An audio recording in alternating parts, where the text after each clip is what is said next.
All right, I'll go ahead and get things rolling here. I hope you're all doing well today. Thanks again for signing on. I know we're all busy. My name is Joe Kozlowitz. I'm a member of the marketing team here at Greenhouse Data. We're excited for an informative session today with one of our experts in DevOps, Azure, and security, who will cover security validation throughout continuous improvement pipelines.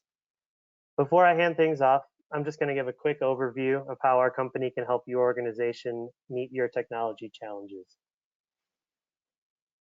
Greenhouse Data has been providing IT infrastructure and cloud solutions since 2007, but we're much more than a data center company today. We advance your digital transformation goals through modernization, cloud solutions, and agile practices for new development. In other words, we're one of the only companies that can meet you anywhere along your IT journey, from on-prem server configuration and management to cloud-native app development. We are highly focused on the customer experience above all else. Our goal is to simplify your IT operations and extend your team through consulting and managed services. With the majority of our staff in technical and client support roles and deep experience as a Microsoft Azure expert MSP and VMware partner, we are a strategic partner for organizations who need to support, scale, and innovate their technology. Here you can see our core service areas and how they match up along your IT stack, from infrastructure management and automation on through digital transformation services and innovation. In the Microsoft realm, we provide services from evaluation and patching through Azure architecture, information security, cloud migration, project management, and ongoing monitoring and management services. For app dev, we offer a unique delivery team as a service approach, which helps align our experts with your capabilities to enable agile practices within your services and organization, delivering higher quality software solutions. Before we get started, I'd like to mention that if you leave the presentation, we'll be sending a recording out to everyone, as well as the presentation deck itself. There's a few links in there. We'll have a bit of time for questions at the end, but if you have anything come up during the presentation, feel free to use the chat window or the questions area and GoToWebinar, and we'll address it as soon as we can. All right, that's enough housekeeping. I'd like to introduce you to today's presenter, Mike Douglas.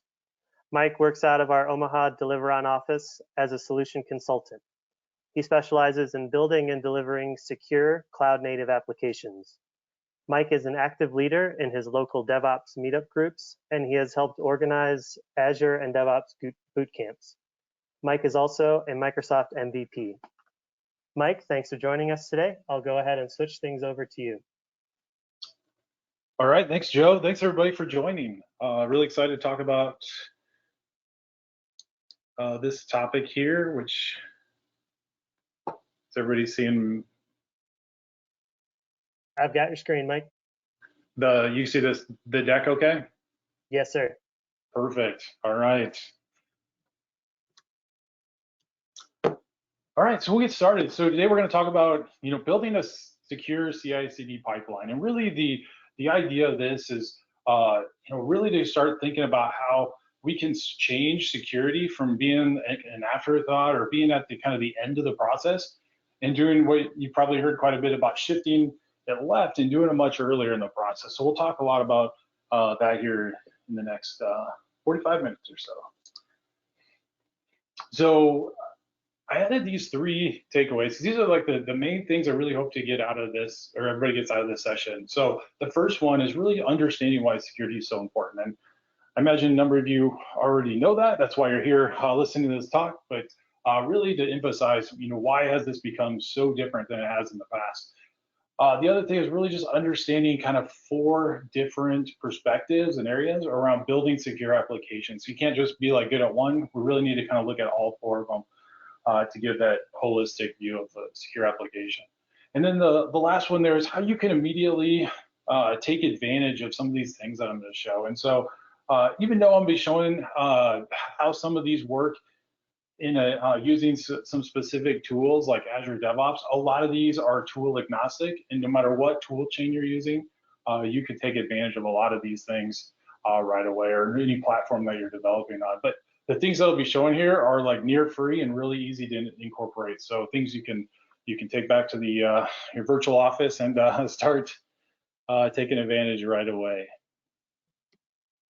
All right, so before we start talking about this, why is security so important?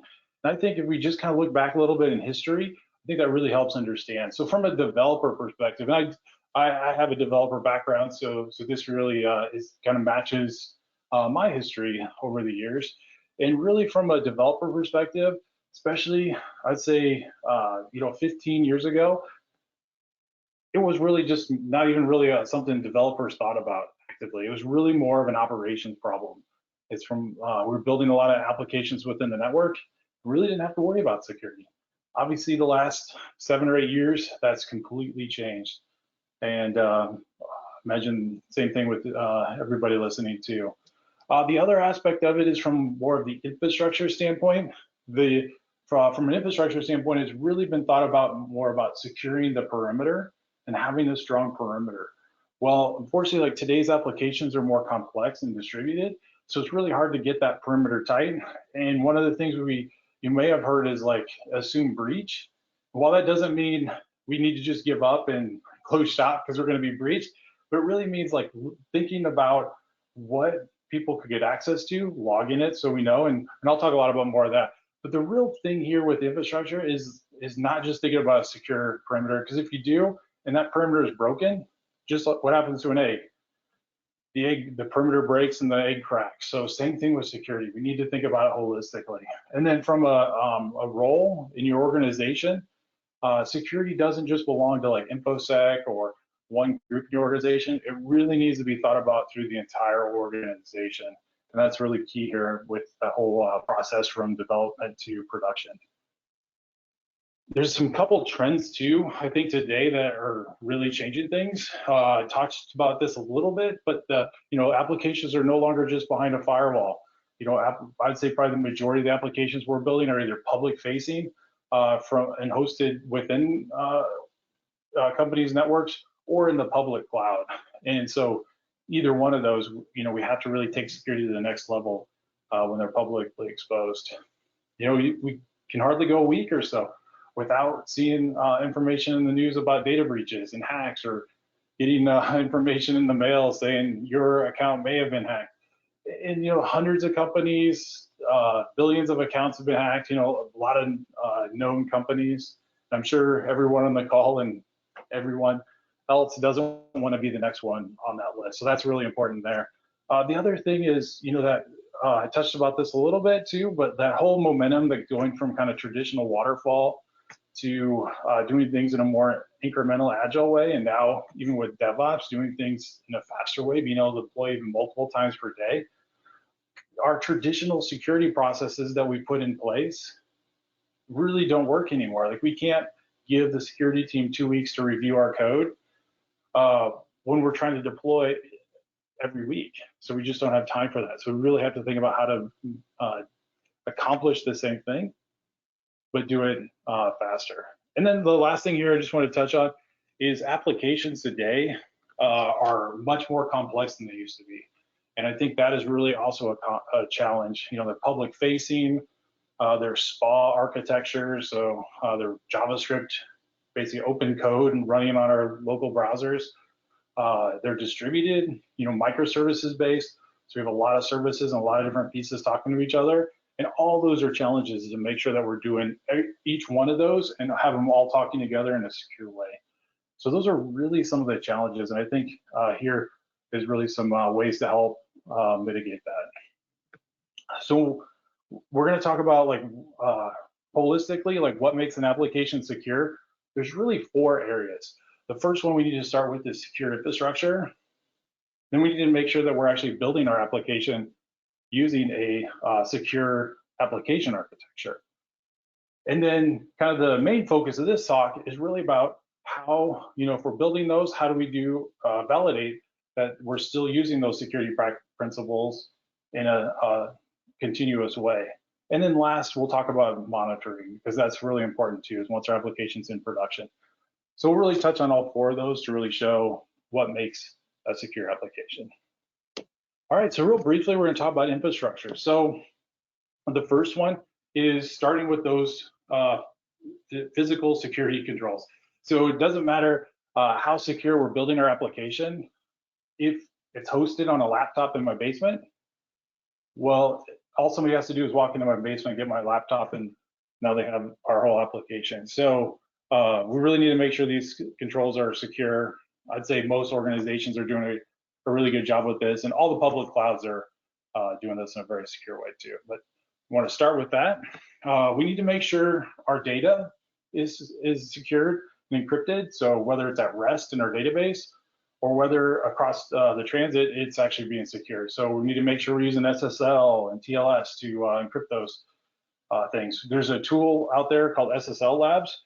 And what that'll do is actually check to see if your certificates are actually secure. So be careful, they're not necessarily all, all secure. In this case, you can see we actually ran this, and everywhere on the right is green, but you look and we got actually a score of an F on it. But what it turned out is that there was another server using the same cert that actually had the vulnerability on it. So that had to be patched, and then we're able to rerun our test and receive the A. So it's really interesting that in a tool like this even knows more than just what our application is. It's a whole database of basically a lot of servers where these have been run from.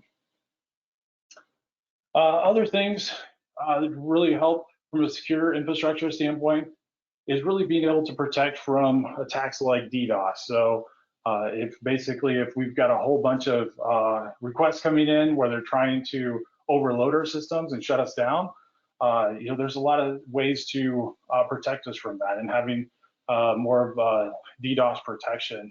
Another common thing that we do on most of the applications we build today is we put a web application firewall in front of our application. And what that does is that can actually detect and even prevent common OWASP type 10 type issues. So those SQL injection attacks, cross-site scripting, what it'll do is actually inspect the packets when they come in and determine if this looks like an attack or if this looks like an OK request and let it through. So that's a really nice way to add some protection in front of your application. Then you do have to make sure that it's not blocking requests that you really want to come through. So there just needs to be some testing, and different tools offer different flexibility there. But a lot of what those add is quite a bit of security. So we have our secure infrastructure now in place. Let's talk a little bit more about our application and the architecture that it uses. So here's just kind of a logical view of an application architecture. And the real key thing here is that I wanted to show is about how we're looking at security from a layered perspective. What I mean by that is like each one of those columns that you see is actually another way we're protecting our application. I mentioned it at the beginning when we talk about assume breach. This is that same thing. If we assume breach, we're basically looking at each one of these lines as a different kind of door that maybe somebody that's trying to attack us or hack us is getting into. But then we have another door that they have to get in if they get in that one. So if we look at this, you can see from the client perspective, we're authenticating our users. So identity is kind of our first layer of defense there. But if they did get in, there's some additional ones. We're allowing only HTTPS traffic. We have a web application firewall protecting us from the top 10 vulnerabilities. In this case, we knew who our customers were coming from, so we're able to actually whitelist those users so only they could get to our application. But then, behind our firewall, behind our application, we can make sure that we're using only authorized tokens to get to our APIs. And then down to our on-prem. In this case, it's like a hybrid solution where on-prem, we're protecting our application and using a different method of authorization, and that's mutual TLS. And what that does is that actually sends a certificate from our application web API to the backend API so that it knows that it's a trusted application coming in there. So you can see a lot of different kinds of locks or doors that you have to unlock in a different way. The other key piece of this is logging, and that's just as important as having the locks themselves, because if somebody does get in, you want to be able to know what they were able to get access to. And I don't know if you received any of these letters. I've received a few over the years But they basically, you get a letter saying, we don't know if you were hacked, but we found a vulnerability. We don't know if somebody exploited it or not exploited it. We don't know if they got to the data or what data they got to, but we just wanted to let you know and to keep monitoring stuff. And that's, to me, kind of the worst case scenarios, because if you don't know what they got access to, you kind of have to assume the worst, and they were able to get access to everything. So if you have the right login in place, you can actually track to see, if they did get in and how much they got to and what they actually got access to, and that can really help, after the fact. Obviously, we want to prevent those from happening in the first place, but if they do happen, that's really kind of what we're looking for there. The other thing from an application perspective is, I'm going to talk a lot about the tools and how we can put tools in place to help make sure our code is secure. But probably our first line of defense beyond all those tools is really our people, and really helping to educate everybody to understand what are the top vulnerabilities that are out there.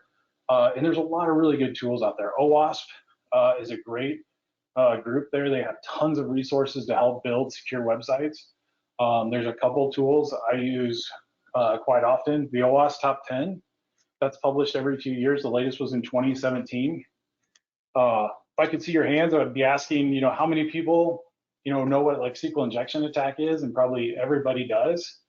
But yet, if you look at like what's been the #1 vulnerability in every single one of these top 10 reports is the actual injection attacks themselves. So we still have a long ways to go, even though we really know what those are.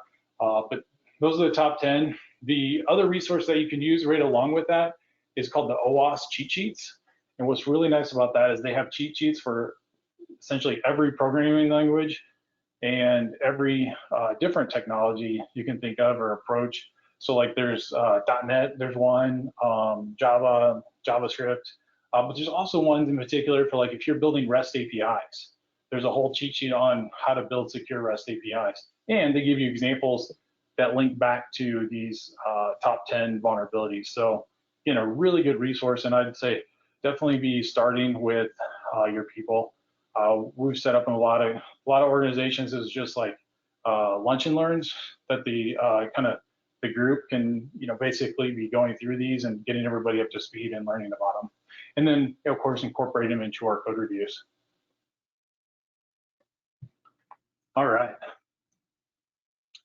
So another thing is identity. So that's often called the new firewall. And a couple of key things here is, one, if you don't have to store your own passwords, don't do it, because that's just another risk, another responsibility you're taking on. There's a lot of really good enterprise identity providers out there. If your application is just end users, you can use social ones, but really leveraging those to basically manage the password so we don't have to. The other thing is look at it from a least privilege account perspective. So if everybody here on the call were domain admins and somebody was trying to hack in, they would just need one of our passwords and then have access to everything. And I'm guessing not everybody here on the call would need to be a domain admin, so only give that access to who they need to. And then even a lot of times is we'll have a separate login account so that, if let's say I'm a domain admin, I only need to use my domain admin power sometimes, so I can just have a separate user account with a super secure password, maybe even changes, and use it there. The other thing too is for admins in particular, add a two-factor authentication so that even if they get your password, they would still need to have like your authenticator on your phone or another way you're authenticating to really get into your account there. So a couple of things there from that. Next thing, just kind of touch on just some common vulnerabilities that are out there. So you've got the man-in-the-middle attack. If you've ever used like Fiddler or any kind of like sniffing tool, network sniffing tool, you could see traffic coming through. And if they're HTTP, you can see everything in there. If they're HTTPS, that's encrypted. So that's where you really want to do that, because then if somebody's out there on the internet, or you're making a call from your browser to the backend API, if it's HTTPS, it can't be encrypted, and so that's a way to protect that. Cross-site request forgery. that's really where, you know, the sites are tricking the browser into thinking it's at one site when it's really at another. And the problem with that is if you're using like cookie authentication, it will automatically send your authentication cookie along, and then it can read that and get access to your account. So a lot of times we've been using a lot more of the authorization headers instead of cookies to store those credentials, and that helps eliminate those types of attacks. And the last one there is cross-site scripting. So this is really where somebody injects some sort of like malicious code. And a lot of times if you like fill out a form, instead of putting text, somebody puts in some JavaScript, and then you refresh the page. If that JavaScript can execute, well, that's where you've got a vulnerability now. So you really want to make sure those are actually being encoded, and so that can't happen. There's some client tools like Angular actually has that protection already built in. All right, so we're looking at our application, and we've got our application secured, and we're using good architecture. But how do we make sure through the life of our project that we're still following those good practices and we're actually building an application that is secure? And that's what we're really going to talk about in the heart of this talk here, is about how we can leverage continuous security validation to do that. And so the whole premise of the idea is basically to get that feedback back to the developers earlier. Just like bugs, fixing bugs in dev versus production, security issues are much cheaper to fix early on in the process than they would be if they made it all the way to production. You know, if you fix a security issue in dev, much cheaper than even before it gets deployed, and much cheaper than once it's deployed in the lower environments, and then way cheaper if it makes it to production, especially if that vulnerability gets exploited and you have to deal with the consequences of that. So that's why we're really trying to, again, shift these processes to the left and get those more secure. So the first thing that we want to look at is what can we do before our code is even deployed. And so this is both in our developer machines and through more of a kind of gated CI/CD process, or I'm sorry, continuous integration, or even pull request process there.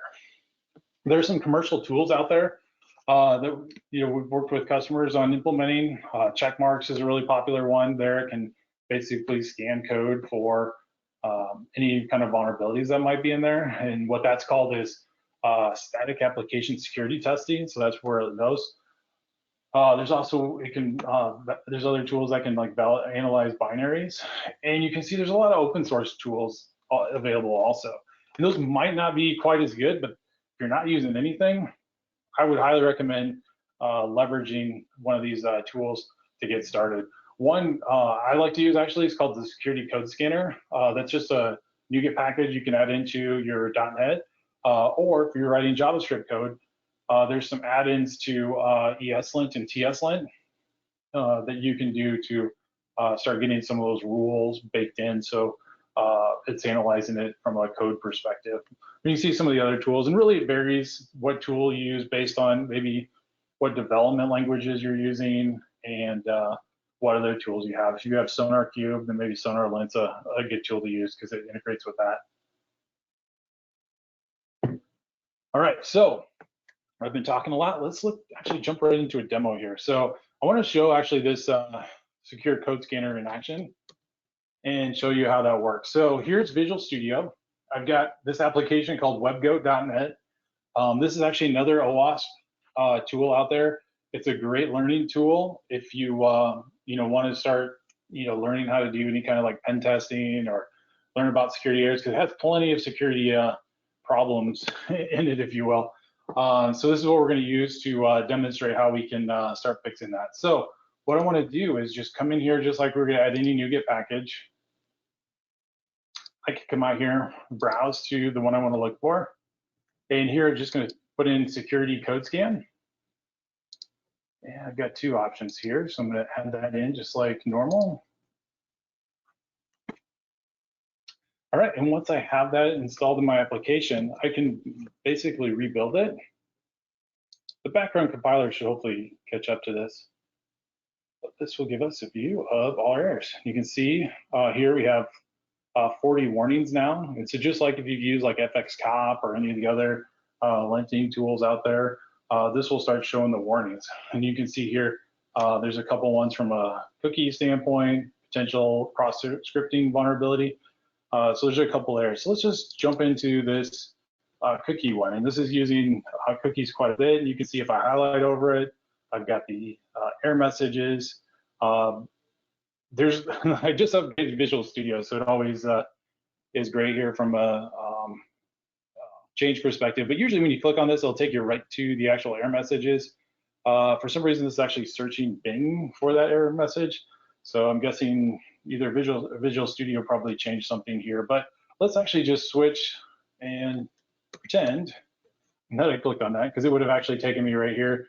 And you can see here, this is the website that hosts it. It's just an open source GitHub project.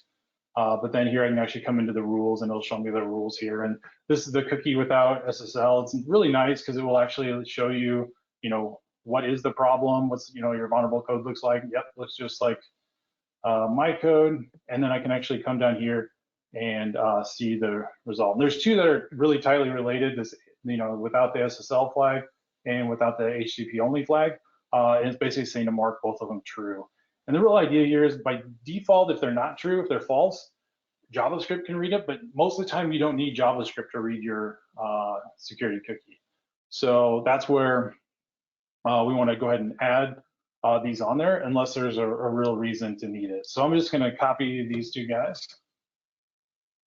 And then I'm going to go ahead and just paste this in. You can see our error count actually dropped down to 2. So it was at 45. And there's some background compiling here going on. It's actually even working a little slower than usual. But here I can go ahead and rebuild this. Here, a lot of times it will just eventually, when that background compiler gets to it, it'll go ahead and remove the warning there. But you can see there it removed it, and then my count even again went down, but then you can see it, that's been resolved. So let me just open up another one. Here's a cross-site scripting. And like I mentioned, this is where you can actually have something and have like JavaScript injected. And you can see this is going to be just some a string that gets displayed, even some HTML built into here. That's going to be displayed on your website. But I have this parameter here that should just have text. But if somebody is malicious, they might try to inject some JavaScript there. And if this were to actually run, you can see here it's just a label. This would actually execute that JavaScript, and then we could potentially have some issues if it was like trying to do something maliciously. But here we can look to see this is error 29 or warning 29. I can actually come here to my injection attacks, and you can see 29 there is the cross-site scripting. I can come down, and sure enough, it's showing me just like I had some sort of concatenation with a parameter. And to fix it, I can just encode that. And so easy enough, I can just copy this, add that. And then if I rebuild it again, you see that warning's been removed. So you see I just fixed 3 security warnings in just about 2 minutes. And if we're doing this really fast, I could do many more. So you can see even just a little open source tool like that can really help make your code a lot more secure. And again, that's just an example with .NET, but it could be used. There's tools with Java, and then obviously with JavaScript in addition to. So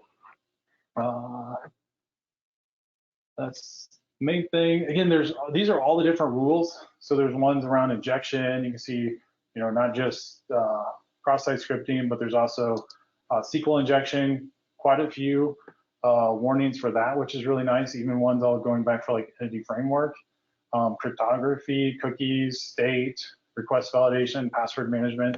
So a lot of really good validation here. And again, this is a free tool. If you're using something like check marks that you pay for, it's going to be a lot smarter. It's going to help identify things even that this can't, but this still does a really good job of making it. And even just from an education perspective, I think, knowing what like a cross-site scripting vulnerability is, as long as the developers know that, they'll be looking for that in the future. So again, really great ways to start taking advantage of that. All right, so there's some questions on that. We can definitely come back and touch on that, but here we'll go into the next part. So that was our, basically that work on our developer machine. And it can also be enforced on their developer, or when we do our CI and PR builds, we can basically treat warnings like errors, and then it'll actually prevent it from even building. So that's one half of it. The other part is our open source vulnerabilities. So again, we could be developing the best and secure application in the world, but not all of our code is ours. So in this world, I'd say it's probably over half to 3/4 of our code is code that we're not writing. And that comes in a lot of different flavors, but the main one is our third-party libraries that we might be using. So we might be using NuGet packages, NPM packages, whatever those packages might be, those are code that we're not writing that we're including in our app. So if there's a vulnerability in that, it's just like if we were writing a vulnerability in our code, and our application now becomes less secure. And even the challenge with that is like, we might know what packages we're using, but we don't, there's a huge dependency tree of like packages that those packages are using and packages so forth all the way down. And a lot of time those vulnerabilities can be down quite a bit, and you don't even know that those are the packages that are even being used. So there are some tools out there that can really help with this. Whitesource is one of the vendors out there that has tools. Whitesource Bolt is a free tool that can be used with Azure DevOps, and you can add it to any of your build. And what's really nice about it is it will give you that vulnerability score and say, hey, there's some vulnerabilities, or are you using any out of date packages? That's another way you could have vulnerabilities. And essentially that just means I'm not using the latest version of my dependencies. So a couple of really good ways you can do this. The free version of Bolt, you can add it, but it doesn't let you like stop the build if there's any errors. You just need to upgrade to like the paid version, which is still not that bad when you consider all the benefits that you get. The other piece of this is license management. So another thing, and there's people that spend a lot of time on this, is figuring out, okay, well, we're using all these dependencies and third-party libraries. Like, we need to make sure we're using the right licenses with these, or they have the right license. There's some licenses like GPL. Like, if you actually use that in an application, you may have, depending on how you distribute it, you may have to make your application open source in GPL, in which usually our source code is our, one of our key pieces of IP of our company. So we don't want to be making our application open source unless that's our business model. But we don't want our third-party libraries to dictate that. So that's another really key piece. And this will actually do that. And you can actually export a Excel file that has the listings in there. Some of them have multiple licenses, so you can just kind of filter out the ones, you want to make sure the ones you're using actually have those. So really great tool there, and so forth there. So that's really how we can really manage that from a before we deploy. So once we deploy our application, though, we can also do some additional checks to really make sure our application is valid. So let's go in and look at a few of those. So the first one is actually doing what's called a dynamic application security test. And one of the tools we use with this is OWASP Zap. And what's pretty nice about it is OWASP Zap comes in kind of two flavors. It comes as a client installed tool that you can use for like pen testing, and that's used all the way from like learning to professionals. But then also once it's deployed, or you can also use it as a container. So in this case, here we're actually using Azure container instances and running it from basically running the container version. So we can do that as part of our pipeline. So you can see here, we're actually running through all these steps in our process. Once our application is deployed, we'll go ahead and start what's called a baseline scan, which will run in just a couple minutes and identify if there are any vulnerabilities in your application. And then we've added some code to basically make it so it'll fail the release if there's any high alerts, and it will actually create bugs in Azure DevOps if it finds any alerts, so that we can have a way to create some actionable work for our developers to fix them, and then traceability to show we had these issues and we resolved them. The same kind of thing from a nightly run. So I mentioned that scan runs in like, just a couple minutes. Clearly it'll take longer to do a full security scan of, essentially that full DAS scan of our application. And so what we can actually do is do a different kind of run, which is called an active scan. And what that'll do is that'll actually simulate attacks on our website. So they'll actually try to do SQL injection and things. You can set how much it can try to do, but it's really nice. You got a lot more control there. The other thing I just wanted to mention on this is that we're actually hitting every application twice. And one of the reasons there is because, like I mentioned at the beginning, a lot of times we'll put a web application firewall in front of our application. What that's supposed to do is actually protect these attacks from happening. So we can actually, one, verify that the WAF is working, but two, the challenge is if our WAF is working, we don't really know if we've deployed any vulnerable code, because what happens like if our WAF fails us or something gets through, we still want to verify that our developers are writing secure code. So that's why we hit it a second time without the web application firewall, and we'll actually then see if there are any vulnerabilities. It won't create bugs both ways, but then that way it knows were there any vulnerabilities we need to fix. So we don't have to depend on the web application firewall. We can still have confidence that our application would be secure even without it. So I mentioned there's that integration with Azure DevOps. This thing is a kind of a custom piece we built, but it is out there on GitHub, so you can incorporate that into your processes if you want to. But you can see here, there's the release. It shows the errors, and then over on the right, it'll actually show the bugs. So I'll show you what this looks like here in just a minute. But that's how we can really verify their application secure there. So that's testing all of our like endpoints of our application. But there's also other pieces. We want to make sure our infrastructure is secure. So a lot of our applications we're building, we're deploying out to the cloud. In this case, we're deploying to Azure, and there's actually a secure DevOps kit that will actually verify our infrastructure of what we just deployed. And you can see here, it basically turns all these security checks into tests, and then will give us back a pass-fail rating. This is just a quick dev site I created. Why we only have 29% passing. But you can see here, we can, suppress rules or anything like that if they don't apply, but it's really nice. You can actually deploy or test, we do infrastructure as code. So we can test our code before it gets deployed, but then also check it even more once it's deployed, because we can't verify everything before it gets deployed. So this is really nice. This is in the marketplace in Azure DevOps, so you can just add and it's free. So that's good and all, but one thing it doesn't test is intention. So one of the things we built is a way to actually test the intention of what we have. So obviously we have some things that are out there that should be public, but then there's also things that shouldn't be public that may accidentally get deployed as public. So we created this little scanner here that will actually just validate and has a whitelisted or a list of all the things that should be public. And if it finds anything else that's public in Azure that's not in the list, it'll actually fail the release, and then it'll actually give us back a report so we know to go check it. If it is supposed to be whitelisted, we'll go ahead and add it to the list, and if it wasn't, we'll get it shut down. But it's a great way to really help validate intention. So that's a kind of a piece that maybe some testing tools don't really show. All right, so what does this look like in action? So let's show that here. So I'm going to switch over to Azure DevOps. Again, join Azure DevOps, but definitely doesn't need to be Azure DevOps that we're doing this in. A lot of the other tools, GitHub even has more kind of built-in security type things now, but the number of other tools out there too. So we're going to start really on the code side. So again, that's kind of our first line of defense. So here I've got a repo, and in the repo, I'm going to go here to pull requests.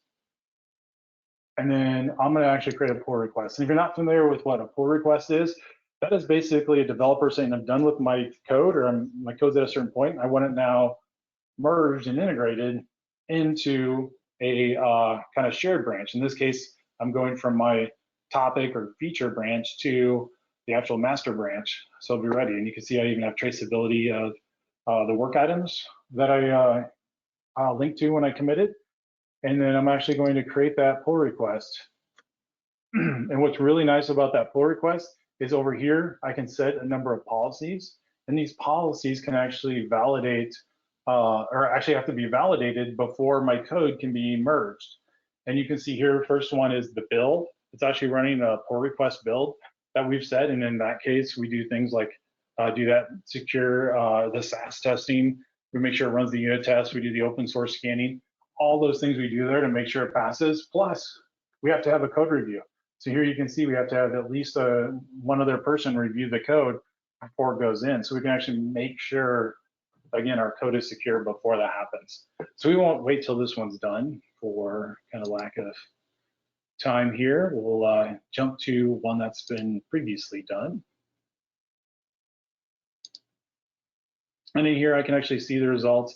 I can see that my functional testing's done. So here's some unit tests that I have in there. Those are passing. You can also see, here's my white source bolt report.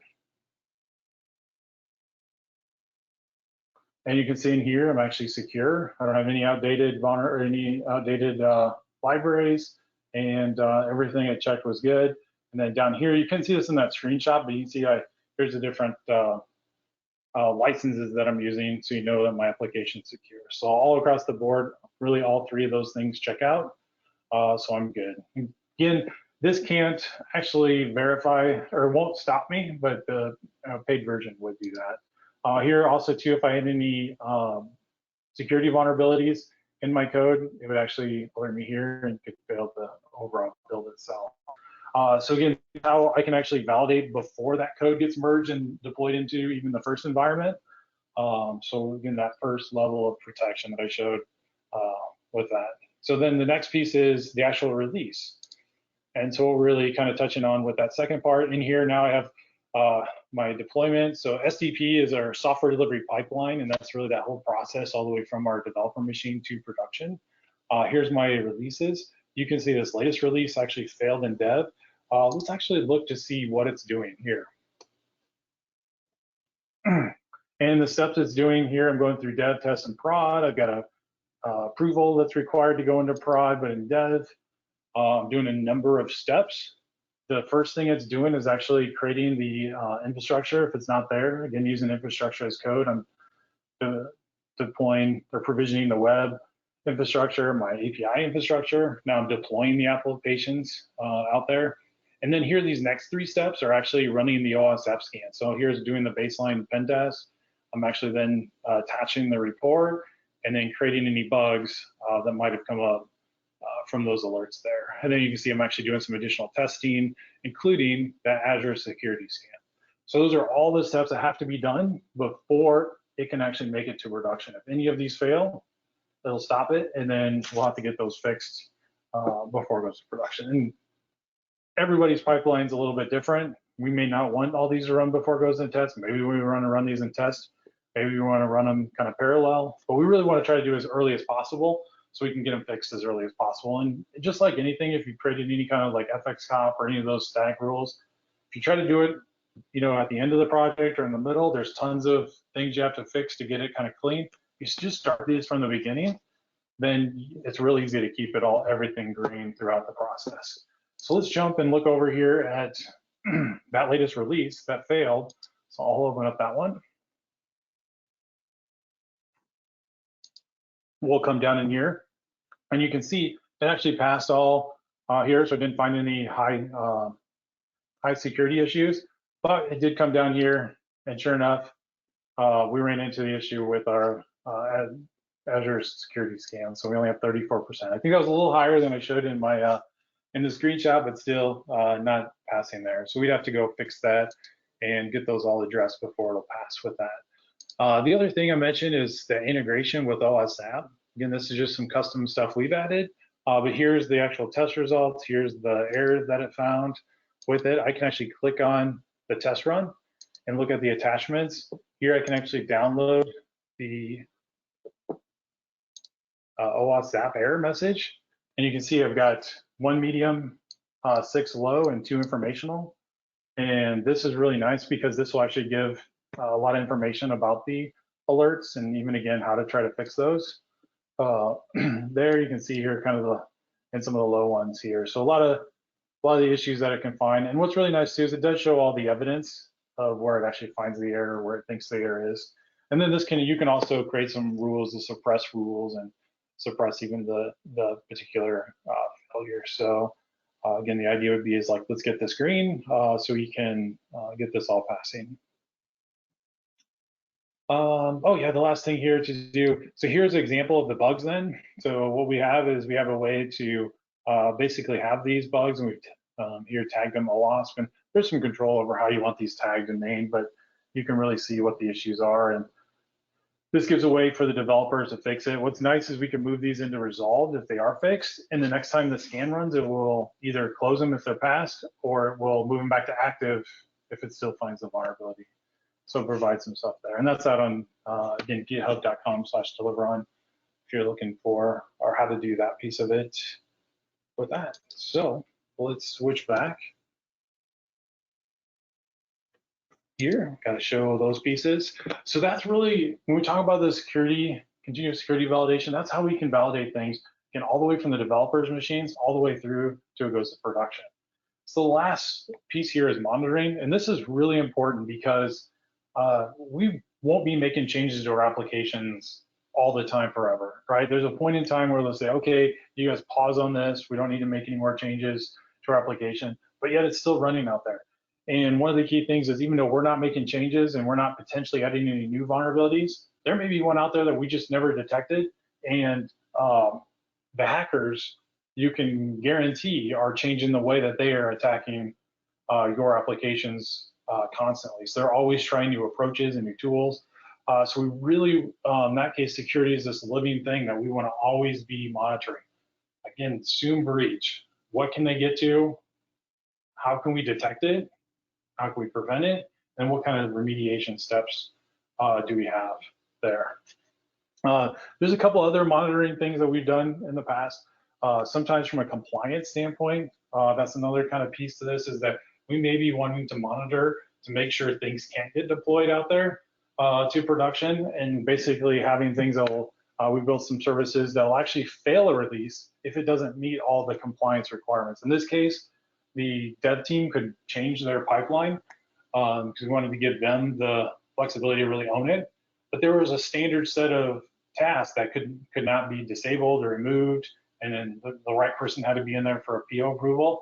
It would essentially validate that throughout that process, so that it would validate it, or it would make sure that those are all there, or it just would stop it before it gets to prod. Same thing with like tests, making sure all the tests have passed. We can validate those things. So a lot of different checks you can do to help make sure that's valid. One of the things that's difficult to do is if your application is deployed and somebody gets credentials to your application, is to know if they do have a way to sign in. It's hard to know if somebody is a legit user or somebody that's going to do something maliciously. And what's really nice is there's a lot of kind of machine learning kind of enabled in logging tools now that will actually be able to detect if somebody's doing something different than that's ever been done before, and it'll actually generate alerts. We use a logging tool called Application Insights, and it actually has some smart detection tools in there that'll actually alert us, especially like if somebody comes from a country that are never used their application, or if all of a sudden they're sending 10,000 requests per minute into our application. That's not typical usage, and it will actually detect that and tell us. So it's really nice there. The other piece, again, this is something that's in Azure, but all the public clouds have something similar as a way to give us alerts on things that are not configured in a secure way. In addition, if you are a regulated industry and need to have particular like compliance in place, you can actually configure that here in the Security Center, and it will tell you if you're using something that is outside that compliance, because not everything in the cloud has the same level of compliance. So you want to make sure you're not using something that isn't compliant with your what you have to do from a regulatory perspective. So tools like this can help. There's also SIM tools out there that can basically give you a single pane of glass across your organization to see where there could be potential security issues. It essentially pulls all your logs together, and again uses machine learning, because it's really hard to just create some standard if this rules to know if there's issues. It can look to see where there are potential problems, and then this provides a way to track those issues all the way through. So another great tool that you can use there, but the number of really good SIM tools too, but the key is there to use the SIM tool. All right, so we've gone through, made sure our application's secure all the way from, the infrastructure, our applications architected, we are continuously validating that, and then we're monitoring it to make sure it stays valid. So that was really what I wanted to show. Hope that was really helpful. Definitely like to open it up for questions if you guys have any.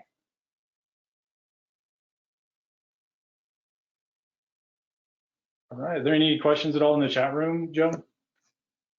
Thanks, Mike. I don't see any questions at the moment. If anyone wants to drop some in there, either in the questions panel or the chat, if you raise your hand as well, I can unmute you. You can speak directly to Mike.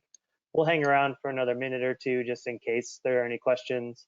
If not, as I mentioned, we'll be sending out the recording, so feel free to share that with any of your coworkers if you think it might be useful.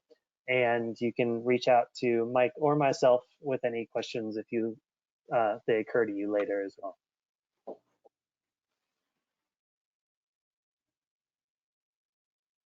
And of course, if you don't have any questions, feel free to sign off and have a great rest of your day. Thanks, everybody.